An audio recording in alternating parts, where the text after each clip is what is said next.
अब मुसलसल ये ताजर शिकायतें कर रहे हैं कि यहाँ इन रेडियो की वजह से लोगों को बड़ी मुश्किलात का सामना करना पड़ता है। लेकिन अब ये देखें, जो सूरत हाल इस तरह की होती है, ये जिस तरह से ये गाड़ी खड़ी हुई है, ये डबल पार्किंग है और इस डबल पार्किंग की वजह से भी ट्रैफिक में कंजेशन आती है।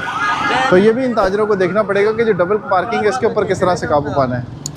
ये सारी अंदर देखिए सुजुकियाँ खड़ी हुई हैं, इसके ऊपर अभी बात नहीं हो रही, सिर्फ और सिर्फ रेडियो के ऊपर बात कर रहे हैं। लेकिन ये बात नहीं हो रही कि ये कब्ज़ा ये भी होता है।